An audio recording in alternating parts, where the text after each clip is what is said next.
تو ایسے سمجھیے یہ اوپر والا حصہ، یہ نیچے والا۔ اب آپ کسی بھی پیمانے سے یا پھر ہاتھ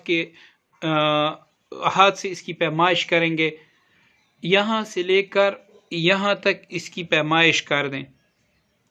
اب جب آپ پیمائش کریں تو یہاں تک آپ نے یاد رکھنا ہوگا، اور پہلے یہاں پر نشان لگا دے تاکہ دوبارہ ناپنے سے آپ یہاں سے نہ شروع کریں بلکہ اسی جگہ سے آپ شروع کریں جہاں سے پہلے آپ نے کیا تھا، اور وہیں پہ ختم کریں جہاں پر آپ نے پہلے ختم کیا تھا۔ تو اس کو آپ کسی بھی طریقے سے ناپ لیں۔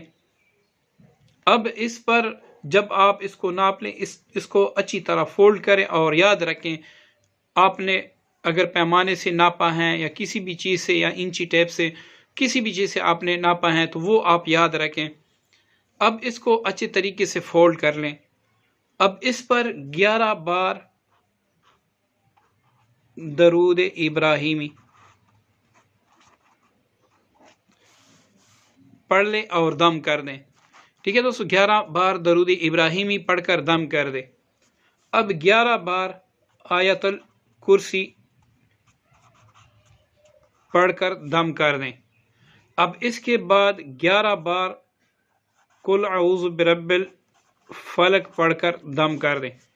اب 11 بار ہی سورۃ الناس پڑھ کر دم کر دیں۔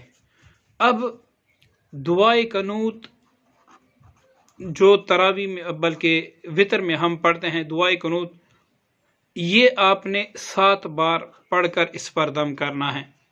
یہ تمام چیزیں دم کرنے کے بعد آپ نے یوں دونوں ہاتھوں پر بھی دم کرنا ہے اور 7 مرتبہ اس کو ایسے جاڑنا ہے۔ اس کے بعد 5 منٹ تک آپ انتظار کریں۔ 5 منٹ گزرنے کے بعد اس قمیص کو ویسے ہی دوبارہ رکھ دیں۔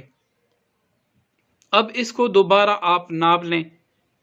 اگر یہ پہلے ناپ سے، مطلب پہلے آپ کا نشان یہ تھا اور یہ تھا، اب یہاں سے آپ نے ناپ لیا اور پیمانہ جو ہے وہ یہاں پڑا، قمیص کم ہو گئی، جو پیمانہ تھا وہ اوپر چلا گیا، بڑھ گیا، تو یہ علامت ہے کہ اس بندے پر جنات کا اثر ہے۔ یہ بڑھ گیا اور یہ کم ہو گیا تو یہ جنات کے اثرات ہیں۔ اور اگر دوبارہ یہاں سے ناپنے پر ناپ یہاں تک آ گئی اور قمیص یہاں تھی، یہاں 1 انگلی ہو 2 انگلیاں ہو کوئی پرواہ نہیں ہے، بڑھ یا کم ہونے سے آپ نے سارا کچھ لینا ہوگا۔ اب یہ قمیص بڑھ گئی ہیں اور یہ نشان چھوٹا ہو گیا تو یہ سحر، جادو وغیرہ ہوگا۔ ٹھیک ہے نا دوستو، یہاں جو آپ نے ناپ کیا تھا یہاں سے لے کر یہاں تک، اب دوبارہ آپ نے ناپ لیا تو یہ ناپ بڑھ گیا تو یہ جنات ہیں، قمیص کم ہو گئی، اور یہ ناپ چھوٹا ہو گیا، قمیص بڑھ گئی تو یہ سحر ہیں۔ تو اس کا آپ نے پھر علاج کرنا ہوگا۔ اب آپ یہ بات ذہن میں رکھیں، ایک تو قمیص آپ نے ایک رات کی استعمال شدہ ہی لینی ہے، اس کے نیچے کوئی بھی کپڑا نہ ہو، عورتیں اور مرد دونوں کے لیے کوئی بھی کپڑا نہ ہو، تاکہ تمام رات وہ اس کے وجود سے مس ہوتا رہے۔ دوسری بات یہ کہ آپ اس عمل کے دوران اپنا حصار ضرور کریں۔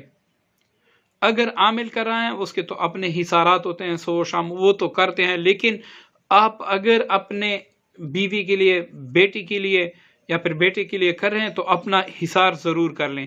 حصار یہ ہے کہ 11 بار آیت الکرسی اور 11 بار قل اعوذ برب الفلق، قل اعوذ برب الناس، یہ پڑھ کر دونوں ہاتھوں پر دم کر کے سر سے لے کر پاؤں تک پھیریں، اور یہ کہیں کہ یا اللہ ان کلمات کی برکت سے میں نے اپنے وجود کے سر کے بالوں سے لے کر پاؤں کے ناخنوں تک میں نے اپنا حصار کیا، میں نے اپنے آپ کو آپ کی حفاظت میں دیا، یا اللہ ہر قسم کے شرور سے میری حفاظت فرما۔ اس کے بعد آپ یہ کریں، اگر آپ یہ حصار نہیں کریں گے اور تشخیص کریں گے تو آپ کے سر پہ بوجھ بڑھے گا، اور ہو سکتا ہے یہ بوجھ زیادہ بھی ہو۔ اگر مریض سحر یا جادو یا پھر جنات کا مریض حقیقت میں ہے تو دوستو یہ سب سے بہترین طریقہ ہے۔ ایسے تو کتابوں میں ہزاروں طریقے لکھے گئے ہیں، لیکن یہ طریقہ سب سے بہترین ہے، اور اس کا جو یہ ہے تشخیص ہیں یہ کبھی غلط نہیں ہوتی. تو آپ اس طریقے سے تشخیص کیجئے گا. انشاءاللہ ہم آسان عمل بھی بتائیں گے اور حضرات کا عمل بھی بتائیں گے. سارے عمل جادو کے کورس میں انشاءاللہ ہم ہر ایک چیز سے پردہ اٹھائیں گے. دوستو دعا میں یاد رکھیے گا. السلام علیکم ورحمۃ اللہ وبرکاتہ.